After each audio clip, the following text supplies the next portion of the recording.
आइए एनिमेट करते हैं ये सोशल मीडिया ऐड फोटोशॉप और आफ्टर इफेक्ट्स को यूज़ करके। इस वीडियो में हम एक्सप्लोर करेंगे कुछ ऐसे टिप्स और टेक्निक्स जो आपको पता तो हैं, लेकिन उन्हें यूज़ कैसे करना है वो हम इस ऐड को एनिमेट करते टाइम समझ लेंगे। अगर आपको आफ्टर इफेक्ट्स की नॉलेज है तो आप इस ऐड को ईजिली बना सकते हो। और इसे बनाने के लिए हमने 3D कैमरा, कुछ इफेक्ट्स, कुछ स्टॉक एलिमेंट्स, ये सब यूज़ किया है। इन सब का सोर्स फाइल आप मेरे वेबसाइट से फ्री में जाके डाउनलोड कर सकते हैं। तो ये सब कैसे करना है आइए देखते हैं। ऑलराइट, तो मैं आ चुका हूँ यहाँ फोटोशॉप पे। जैसे कि आप देख सकते हो मैंने एक डिज़ाइन यहाँ पे ऑलरेडी क्रिएट करके रखा हुआ है और ये डॉक्यूमेंट मैंने 1080 इंटू 1920 पिक्सल्स पे क्रिएट किया है। और यहाँ आप देखोगे यहाँ पे 4 स्लाइड्स मैंने ऑलरेडी क्रिएट करके रखे हुए हैं। ये एनिमेशन 8 सेकंड का बनाने वाला हूँ और ये फर्स्ट स्लाइड है। तो फर्स्ट स्लाइड पे आप देख सकते हो, मैं अगर इसको ओपन करके दिखाऊँ तो यहाँ पे कुछ नहीं, जस्ट एक टेक्स्ट है और ये सारे टेक्स्ट मैंने ब्रेक करके लिखे हुए हैं क्योंकि इसको मैं हम आफ्टर इफेक्ट्स में एनिमेट कर लेंगे। ये बेसिक सा एक मैंने लोगो क्रिएट कर लिया था। ये जस्ट एक डमी कंपनी है, कोई ओरिजिनल नहीं है प्रोडक्ट। और ये आप देख सकते हो सेपरेट लेयर्स हैं सारी, ये सब हम इसको आफ्टर इफेक्ट्स में एनिमेट कर लेंगे। और इसी के साथ अगर मैं चलूँ आगे, आपको मैं अगर दिखाऊँ सेकंड स्लाइड, इसको ऑफ करता हूँ। सेकंड स्लाइड कुछ इस तरह से है। अब ये जो एलिमेंट्स है ये सारे एक PNG ट्रांसपेरेंट एलिमेंट्स हैं और इनको ही हम आफ्टर इफेक्ट्स में 3D कैमरा की मदद से एनिमेट कर लेंगे। और ये इतने ही नहीं, अभी इसके और डुप्लीकेट भी हम बनाने वाले हैं, वो सब आफ्टर इफेक्ट्स के लिए छोड़ देते हैं। और सिमिलरली हमने थर्ड स्लाइड ऐसे क्रिएट कर रखा है, सेम जैसे सेकंड स्लाइड था। आप चाहें तो और स्लाइड्स ऐड कर सकते हैं। ये जस्ट ऐसे हमने एक अटेंशन ग्रैब करने के लिए कुछ कीवर्ड्स लिखे हुए हैं क्योंकि एड्स इसी तरह से काम करते हैं। और फाइनली जो आपका स्लाइड है वो कॉल टू एक्शन है ऑर्डर नाउ का। और यहाँ पे सिर्फ आप देख सकते हो सेम लोगो है और अपना टेक्स्ट है। तो ये हमने 4 स्लाइड का बहुत सिंपल सा क्रिएट कर लिया है। और यही एनिमेशन आप, ये जो डिज़ाइन है आप उसके अलग अलग इंडस्ट्रीज़ के लिए भी बना सकते हैं, वो मैं आगे आपको बताऊंगा। एक एग्जांपल मैंने बनाया है वो भी दिखा दूंगा। तो ये हमने 4 स्लाइड्स क्रिएट किए हैं।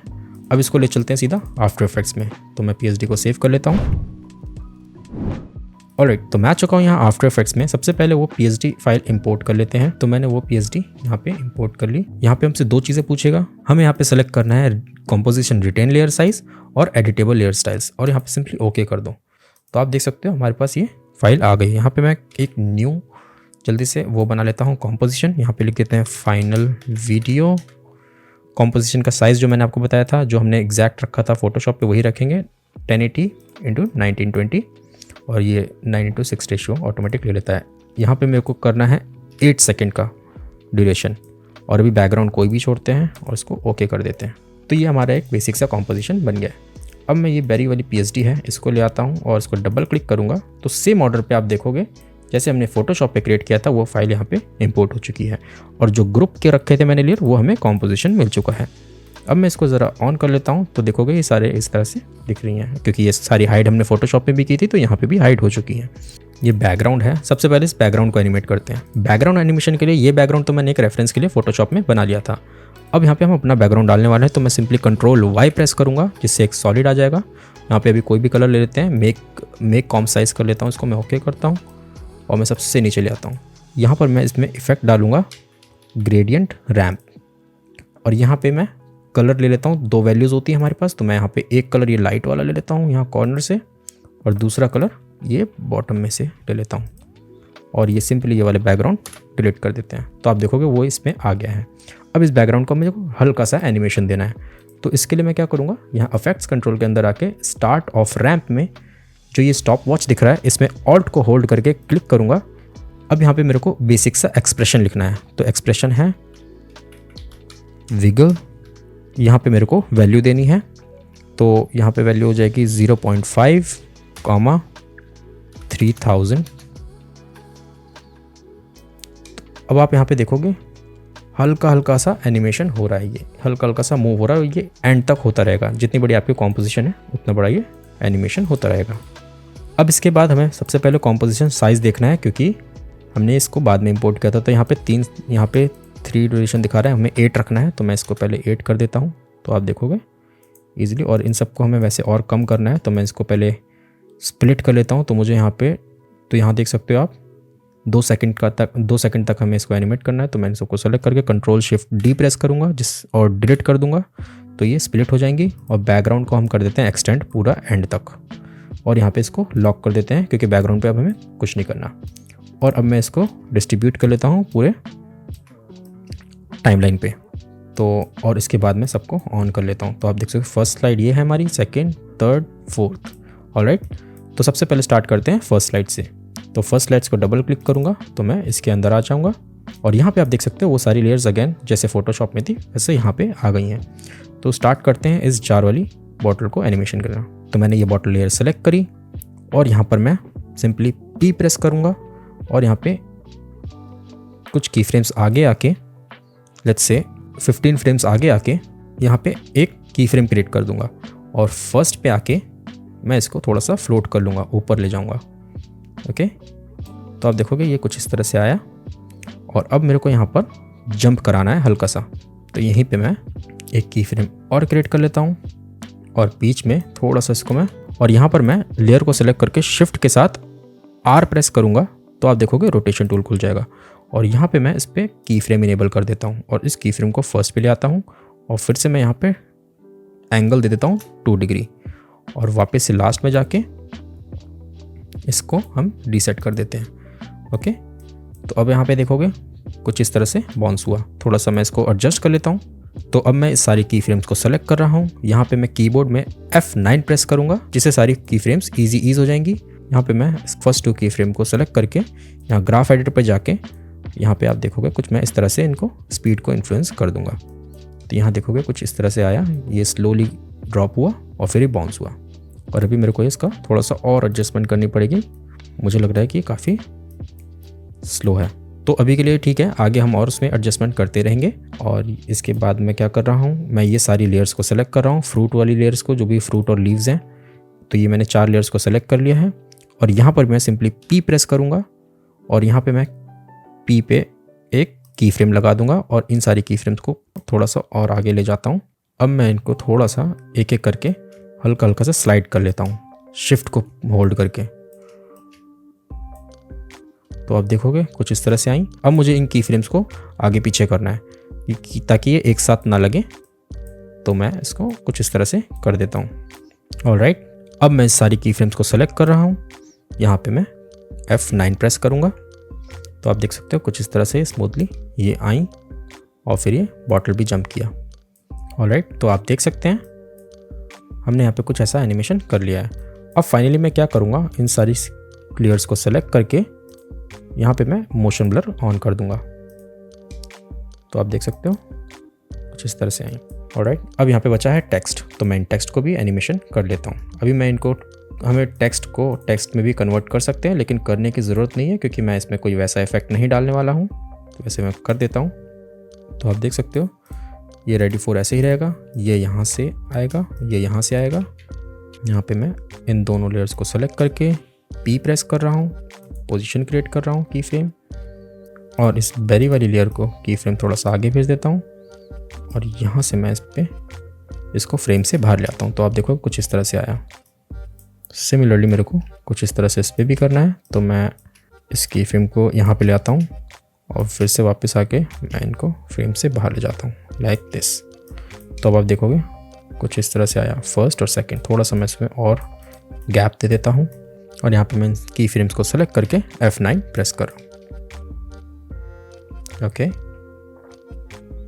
अब यहाँ पे अगर हम देखें तो आप देख सकते हो हमारा कुछ इस तरह से एनिमेशन हो गया। इन की फ्रेम को सेलेक्ट करके यहाँ मैं स्पीड को भी थोड़ा सा इन्फ्लुएंस कर देता हूँ।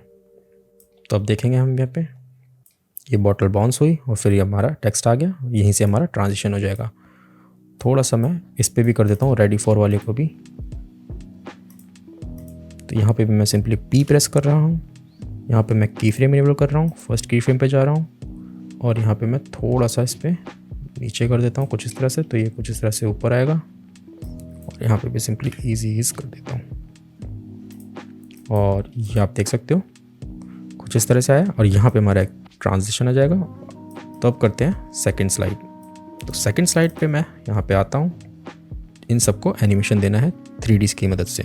तो सबसे पहले मेरे को क्या करना है, मैं कोई भी एक लेयर सेलेक्ट कर लेता हूँ। लेट्स से मैं ये वाला लेयर सेलेक्ट कर लेता हूँ और ये नंबर 4 वाला लेयर मैंने सेलेक्ट किया।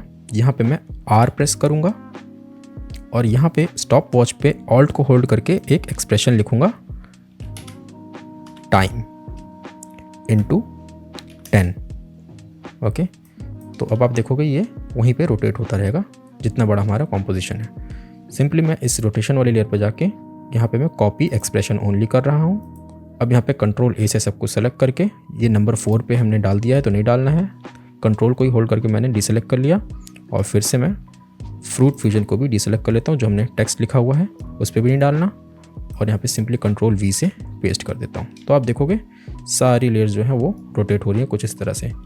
अब ये किसी ने कॉम्प का साइज़ ले लिया तो इसलिए कुछ इस तरह से रोटेशन हो रही है, बट वो कोई दिक्कत नहीं है, हम उसको भी फिक्स कर लेंगे। तो अब मुझे क्या करना है, इन सारी लेयर को सेलेक्ट करके यहाँ पे 3D इनेबल कर देना है। तो यहाँ पे छोटा सा क्यूब का आइकन देखोगे तो मैंने इनेबल कर दिया। अगर ये नहीं दिख रहा तो मेक श्योर करना ये टॉगल स्विचेस एक बार क्लिक कर लेना। अब इसके बाद मैं क्या करूँगा, यहाँ पर मैं 2 व्यू सेलेक्ट कर लेता हूँ कैमरे का एंगल, ठीक है। तो ये तो हमारा एक है हमारा टॉप व्यू जो आप देख सकते हो यहाँ पे, और एक डिफ़ॉल्ट व्यू जो हम कर रहे हैं काम। तो एक मुझे ऐसे ही रखना है और अब मेरे को क्या करना है, अब मैं यहाँ पे एक एक लेयर को सेलेक्ट करके थोड़ा सा आगे पीछे ले आऊँगा। तो लेट्स से यहाँ पे मैंने ये लेयर सेलेक्ट करी, इसको कंट्रोल डी से डुप्लीकेट कर रहा हूँ और ये जेड एक्सिस को सेलेक्ट करके कुछ इस तरह से पीछे ले जाता हूँ और थोड़ा सा इधर ले आता हूँ। और सिमिलरली मैं दूसरी लेयर को सेलेक्ट कर लेता हूँ और कंट्रोल डी से डीसेलेक्ट किया, इसको पीछे ले आया और कुछ इस तरह से इधर ले आया। तो पूरे मेरे को आर्टवर्क में फैलाना है, तो मैं ये कर लेता हूँ।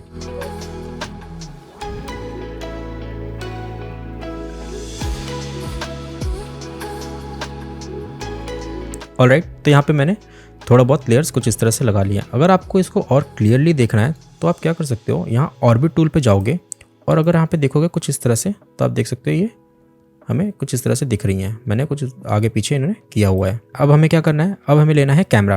तो यहाँ पे राइट क्लिक कर रहा हूँ, न्यू कैमरा। कैमरा पे यहाँ पे हमें 2 होते हैं हमारे पास, तो मैं 2 नोट कैमरा ले रहा हूँ और यहाँ पे इसको ओके कर लेता हूँ। हमने कैमरा लिया। अब उससे पहले मैं यहाँ पे 1 व्यू कर लेता हूँ जो हमारा बाय डिफ़ॉल्ट व्यू है। अब मैं यहाँ पे ट्रांसफॉर्म के अंदर पोजिशन पे की फ्रेम लगा रहा हूँ और इसी की फ्रेम को करीब 10-15 फ्रेम्स आगे भेज देते हैं और यहाँ पर मैं इसको थोड़ा सा जूम आउट कर दूंगा कि ये बहुत पीछे चला जाए, समथिंग लाइक दिस।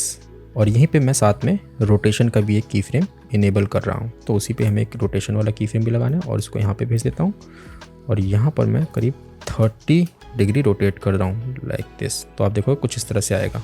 अब इसके बाद हमें यहाँ पे कैमरा ऑप्शंस के अंदर जाना है और डेप्थ ऑफ फील्ड ऑन करना है और साथ में एपरेचर जो है करीब 500 कर देते हैं। तो आप देखोगे ये थोड़ा सा ब्लरीनेस आ जाता है, जैसे हम इसको जूम करते हैं तो आप देखोगे फोकस में आ गई चीज़ें और हमारी चीज़ें भी रोटेट हो रही हैं। और अभी अगर आपको फिक्स करना है तो आप इजीली इस पर कर सकते हैं लेयर्स को सेलेक्ट करके। जैसे मेरे को ये वाला लीफ जो है वो थोड़ा सा ज़्यादा टेक्स्ट के पास आ रहा है तो इतना अच्छा नहीं लग रहा, तो उसे हम फिक्स करते हैं। और अब यहाँ पे हमें क्या करना है, यहाँ कैमरा ऑप्शंस के अंदर जूम पे एक की फ्रेम लगाना है और यहाँ एंड पे जाके हमें इसकी जो जूम की वैल्यू है वो कर देनी है 2200। ओके, तो ये कुछ इस तरह से इतना हमारे पास जूम हो जाएगा और इसी के बीच में हम ट्रांजिशन डाल देंगे तो ये नेक्स्ट स्लाइड भी आ जाएगी। अब इन सबको क्या करना है, सेलेक्ट करना है और यहाँ पे हमें सिंपली मोशन ब्लर ऑन कर देना है।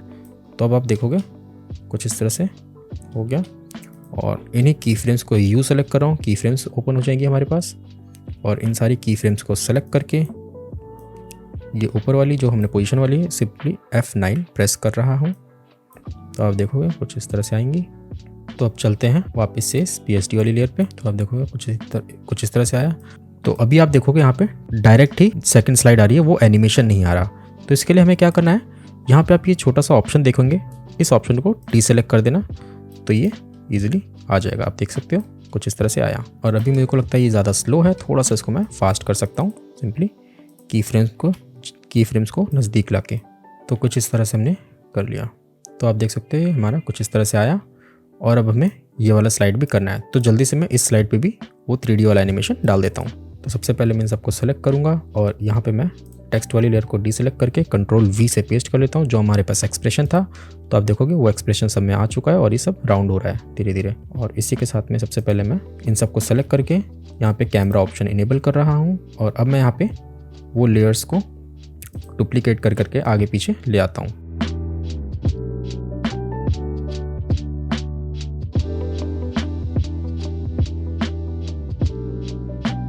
तो यहाँ पे देख सकते हो मैंने यहाँ पे कुछ लेयर्स को भी आगे पीछे कर लिया है कैमरा के अंदर।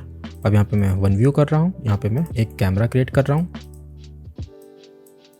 यहाँ पे कैमरा पे ट्रांसफॉर्म के अंदर जाके एक पोजीशन पे की फ्रेम लगा रहा हूँ और इस की फ्रेम को कुछ फ्रेम्स आगे भेज देता हूँ।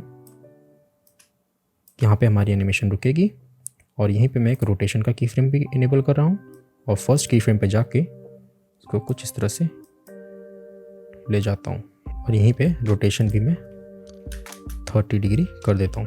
तो कुछ इस तरह से हमारे पास आएगा और यहाँ पर मैं इन सारी की फ्रेम्स को सेलेक्ट करके F9 प्रेस कर रहा हूँ और यहाँ कैमरा ऑप्शंस के अंदर आके जहाँ पे हमारी एनिमेशन रुक रही है यहाँ पे एक जूम पे की फ्रेम लगा रहा हूँ।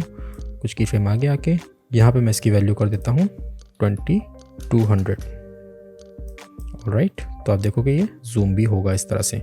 और यहाँ पे मेरे को डेप्थ ऑफ फील्ड ऑन करना है, एपरेचर 500 देना है, तो ये ब्लर हो जाएगा दूर की चीज़ें।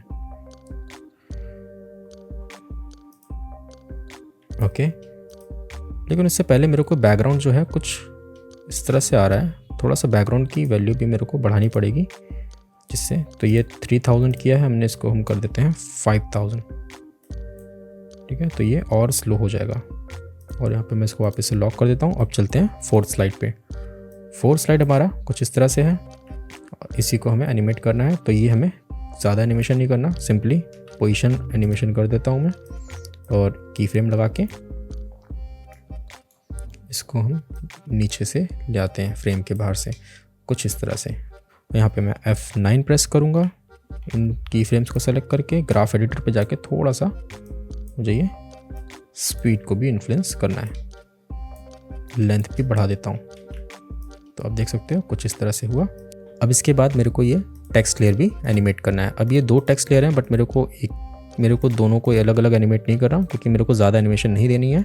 तो सिंपली मैं यहाँ पे आप देखोगे पिक विप टूल है जो, इसे मैं सेलेक्ट करके इसे मैं लिंक कर लूँगा। तो अब ये देखोगे एक साथ ये मूव होगा, जो भी एनिमेशन मैं इस पर डालूंगा वो इस पर भी चला जाएगा। तो यहाँ पे मैं सिंपली पोजीशन की फ्रेम डाल रहा हूँ और इसको मैं थोड़ा सा नीचे कर रहा हूँ कुछ इस तरह से, और यहाँ पर भी मैं F9 प्रेस करा तो ये कुछ इस तरह से ऊपर आया। और अब फाइनली ये लोगो पे हमें इफेक्ट देना है, तो यहाँ पे मैं CC लाइट स्वीप इफेक्ट दे देता हूँ। यहाँ थोड़ा सा जूम कर लेते हैं। तो हमने ये डाला, अब यहाँ पे मैं क्या करूँगा, जैसे हमारे पास ये आया तो अब यहाँ पे मेरे को सेंटर पे की फ्रेम लगाना है और ये रहा हमारे पास एक हैंडल। तो मैं इसको बाहर ले आता हूँ पहले और सिंपली इस लेयर को सेलेक्ट करके U प्रेस करूँगा जिससे की फ्रेम दिख जाएगी हमारी लगी हुई। कुछ की फ्रेम आगे आके यहाँ पे वापस से लाइट स्वीप पे जाऊँगा और इसको मैं कुछ इस तरह से कर दूँगा। तो आप देखोगे हमारे पास कुछ इस तरह से आया। थोड़ा सा मैं इसको बढ़ा कर देता हूँ क्योंकि काफ़ी फास्ट है, तो आराम से, हाँ ये हो गया। अब इसकी हमें थोड़े से चेंजेस करने हैं। तो यहाँ पे मैं देख सकते हो थोड़ी सी विड्थ बढ़ा रहा हूँ, स्वीप इंटेंसिटी बढ़ा रहा हूँ और ये एज की थिकनेस भी बढ़ा रहा हूँ। और यहाँ पे मैं इस की फ्रेम को सेलेक्ट करके ईज़ कर देता हूँ F9 दबा के। अब फाइनली देखेंगे आप जैसे, और यहाँ पे जैसे ये लाइट स्वीप होता है, इस बॉटल वाली लेयर को थोड़ा सा जंप कराना है तो सिंपली मैं स्केल का एनिमेशन दे देता हूँ। तो ये मैंने स्केल किया, फिर कुछ की फ्रेम आगे आया, फिर से मैंने यहाँ पे एक की फ्रेम दिया ब्लैंक और सेंटर में मैं थोड़ा सा इसको जूम कर देता हूँ। ऑलराइट, तो यहाँ देखोगे हल्का से जूम हुआ बट लेकिन काफ़ी धीरे हो गया, तो मैं इसको थोड़ा सा और एडजस्ट कर लेता हूँ। F9 प्रेस कर रहा हूँ। तो आप देख सकते हैं हमारा 4 स्लाइड भी हो गया। अब वापस से इस PSD वाली लेयर पे आ जाते हैं। यहाँ पे हम डालते हैं कुछ ट्रांजिशंस। सबसे पहले मैं कुछ यहाँ पे फाइल्स इंपोर्ट कर लेता हूँ। तो यहाँ पे मेरे पास एक ये आफ्टर इफेक्ट्स की फाइल है जो कि मैं इसको इंपोर्ट कर लेता हूँ। और यहाँ पे आप देखोगे हमारे पास ये एक्सपोजर का इफेक्ट मिल जाएगा जो कि ट्रांजिशन है। सिंपली मैं इसको लाके यहाँ पे ड्रॉप कर रहा हूँ और ये देखोगे सेंटर में कुछ इस तरह से हम डाल सकते हैं। इसको फिट करने के लिए मैं इसको सिंपली रोटेट कर लेता हूँ R प्रेस करके 90 डिग्री यहाँ पे एंगल देके, और यहाँ पर आप देखोगे शिफ्ट को होल्ड करके मैं इसके एडजस्ट कर सकता हूँ। तो आप देखोगे हमारे पास ये स्प्लैश का इफेक्ट आ जाएगा और ये नेक्स्ट स्लाइड भी बहुत अच्छे से आ रही है। ऑलराइट, अब इसके बाद हमें यहाँ पे भी देना है। तो यहाँ पे मैं थोड़ा सा इस लेयर को एक्सटेंड कर लेता हूँ, नीचे वाली लेयर को एक्सटेंड कर लेता हूँ और यहाँ पे मैं सिंपली टी प्रेस करूँगा, ओपेसिटी, और फिर एंड पे जाऊँगा, यहाँ पे मैं 0 कर दूँगा, यानी ये फ्रेम से ही गायब हो जाए, तो ये पता नहीं लगेगा हमें और यहाँ से अपना आ जाएगा। तो आप देखोगे कुछ इस तरह से आया। और सिंपली हमें थर्ड स्लाइड पे भी करना पड़ेगा, तो यहाँ पे सिंपली टी प्रेस करूँगा, यहाँ ओपेसिटी का एक की फ्रेम इनेबल कर दूँगा और कुछ की फ्रेम आगे भेज के इसे हम 0 कर देंगे। तो आप देखोगे जैसे ही ये गया वैसे ही आ जाएगा। अब यहाँ पे हमें एक काम और करना है, इन तीनों लेयर्स को, चारों लेयर्स को सेलेक्ट करके यहाँ पे मोशन ब्लर इनेबल करना है, क्योंकि हमने वहाँ पे मोशन ब्लर डाला हुआ था, तो हमें यहाँ पे भी करने की ज़रूरत है। और सिमिलरली मेरे को यहाँ पे भी करना है, इसको आउट कराना है।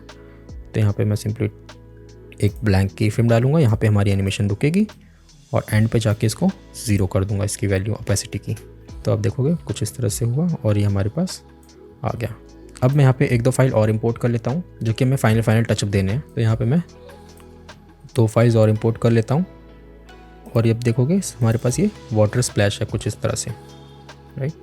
तो इसको भी हम इसमें यूज़ करने वाले हैं। तो मैं यहाँ पे कहीं इसको मार्क लगा लेता हूँ जहाँ पे स्प्लैश हो रहा है। तो यहाँ से मार्क, यहाँ पे ये स्प्लैश हो रहा है, यहाँ से यहाँ पे मैं इन पॉइंट लगा लेता हूँ मार्कर, और यहाँ पर मैं स्लाइड 2 पे जा रहा हूँ और सबसे नीचे इस फुटेज को ले आता हूँ। तो कुछ नहीं करना मेरे को, सिंपली यहाँ पे ओवरले एडिट कर देना है। तो आप देखोगे वो फुटेज आ जाएगी और सबसे नीचे इसको ले आता हूँ, हमारे को सबसे नीचे देनी है, और राइट, और इसे एडजस्ट करनी पड़ेगी फ्रेम पे। तो मैं इसको थोड़ा सा छोटा कर लेता हूँ। तो आप देखोगे कुछ इस तरह से ये स्प्लैश होगा। लेकिन अभी एक प्रॉब्लम है, इस पे ब्लैक बैकग्राउंड है और अगर हम यहाँ पे करेंगे तो ये देखोगे ब्लैक हो गया, बैकग्राउंड से हट गया। तो इसके लिए हम क्या करेंगे, हम इस लेयर को सेलेक्ट कर रहे हैं, यहाँ पे हम इफेक्ट डालेंगे शिफ्ट चैनल्स, और यहाँ कंट्रोल पैनल पे आके आप देखोगे यहाँ टेक अल्फा फ्रॉम, यहाँ पे हमें सेलेक्ट करना है ल्यूमिनेंस। जैसे ही ल्यूमिनेंस सेलेक्ट करेंगे आप देखोगे ये ट्रांसपेरेंट हो जाएगा। अब ये ट्रांसपेरेंट क्यों नहीं है, क्योंकि ये बैकग्राउंड ही ब्लैक है। जस्ट रेफरेंस के लिए आप देखोगे ये ट्रांसपेरेंट हो गया। और यहाँ पे दिखाता हूँ मैं आपको, ये देखिए कुछ इस तरह से वाटर स्प्लैश आ गया आपका इसमें। ऑलराइट, अब इस पर हमें 1-2 चीज़ें और डालनी है। हम यहाँ पे डाल रहे हैं लेवल्स, और इस लेवल्स को थोड़ा सा एडजस्ट कर रहे हैं कि ये जो ब्राइटर पार्ट है वो थोड़ा सा और ब्राइट हो जाए। तो आप देखोगे कुछ इस तरह से आया। ओके, अब सिमिलरली मेरे को ये थर्ड स्लाइड पे भी डालना है, इस बैरी वाली स्लाइड पे, क्योंकि ये भी इस पे भी डालना है। तो मैं सिंपली कुछ नहीं करूँगा, इस लेयर को कॉपी कर लेता हूँ Ctrl+C से, थर्ड स्लाइड पे जा रहा हूँ और यहाँ पे मैं पेस्ट कर दूँगा और सबसे इसको नीचे ले आऊँगा। सारे इफेक्ट्स हमने डाले हुए हैं, हमें दोबारा कोई इफेक्ट डालने की ज़रूरत नहीं है। लेकिन इस बार मैं क्या करूँगा, इसको मैं राइट क्लिक करूँगा, इस लेयर को सेलेक्ट करके राइट क्लिक करूँगा, ट्रांसफॉर्म पे जाऊँगा, यहाँ पे मैं करूँगा फ्लिप हॉरिजॉन्टली। तो ये क्या हो जाएगा, एग्जैक्ट सेम नहीं आएगा फर्स्ट लेयर की तरह, थोड़ा सा ही फ्लिप कर दिया हमने, तो ये कुछ इस तरह से आ जाएगा। तो आप देख सकते हो ये इस लेयर पे आया और ये इसके बाद यहाँ पे आया। अब यहाँ पे मेरे को एक और ट्रांजिशन देना है इस वाले पे, तो इसके लिए मैं क्या करूँगा, यहाँ लेयर को सेलेक्ट करके इस पे डाल रहा हूँ मैं CC लेंस, और यहाँ पर आप देखो कुछ इस तरह से इफेक्ट आ जाता है। सिंपली हम यहाँ पे सेंटर पे, यहाँ पे साइज़ पे की फ्रेम लगाएंगे, यहाँ ट्रांजिशन जहाँ से स्टार्ट हो रही है, ऊपर वाली ट्रांजिशन जहाँ से स्टार्ट हो रही है, और इस लेयर को सेलेक्ट करके U प्रेस करूँगा तो अब देखोगे वो की फ्रेम दिख जाएगी जो हमने अभी लगाई है। और इस साइज़ की वैल्यू जो हमें करनी है वो करनी है 500, ताकि फुल स्क्रीन पे दिखे और जाते जाते ये कुछ इस तरह से एक्सप्लोड हो जाए। तो इसको हम कम कर देते हैं, अराउंड 100 कर देते हैं, तब देखोगे कुछ इस तरह से एक्सप्लोड हो जाएगी। तो यहाँ देखोगे बहुत अच्छे से ये इसी के साथ जाएगा और पता भी नहीं लग रहा, बहुत अच्छा लग रहा है। अब फाइनली बारी आती है म्यूज़िक ऐड करने की। तो म्यूज़िक मेरे पास कुछ ये है, इसका मैं कोई बीट वाला वर्जन जहाँ से स्टार्ट हो रहा है वो मैं ले लेता हूँ। तो ये रहा हमारा बीट वाला सेगमेंट, यहाँ से हम ले सकते हैं। तो ये मैंने यहाँ पे इन पॉइंट लगाया और यहाँ पे मैं कर देता हूँ एडिट ओवरले। मैं इसको बिल्कुल नीचे ले आता हूँ और यहाँ पे मैं डबल L प्रेस करूँगा तो मुझे ये लेवल्स दिख जाएंगी। और अब देखते हैं कहाँ पे हमारा वो बीट आ रही है। तो ये यहाँ पे हमारी एक बीट आ रही है, तो और यहीं से मेरे को वो शुरू करना है ये एक्सप्लोजन।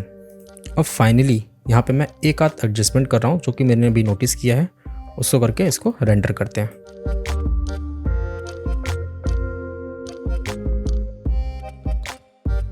ऑलराइट, तो अब फाइनल इसको रेंडर कर लेते हैं। तो मैं ये फाइनल वाली कॉम्प जो है वो रेंडर कर रहा हूँ। इसको मैं फुल विड्थ कर लेता हूँ और यहाँ पे मैं सिंपली कंट्रोल M प्रेस करूँगा, या मैं यहाँ पे जाऊँगा कंपोजिशन, यहाँ पे करूँगा ऐड टू रेंडर क्यू। यहाँ पे मैं सेटिंग्स पे जाऊँगा आउटपुट मॉड्यूल पे, यहाँ पे मैं H.264 सेलेक्ट कर रहा हूँ। मैं लेटेस्ट वर्जन यूज़ कर रहा हूँ आफ्टर इफेक्ट्स का, तो उसमें ये ऑप्शन है। और यहाँ पे मैं सिंपली ओके कर लेता हूँ। यहाँ पे मैं फोल्डर का लोकेशन दे देता हूँ और यहाँ पे मैं सिंपली रेंडर कर देता हूँ।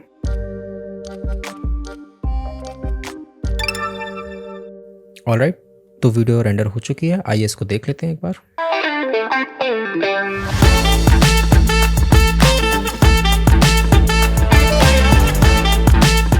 अब सेम कॉन्सेप्ट यूज़ करके मैंने एक और स्टाइल क्रिएट किया है जो कि डिफरेंट प्रोडक्ट के लिए है, वो भी देखते हैं।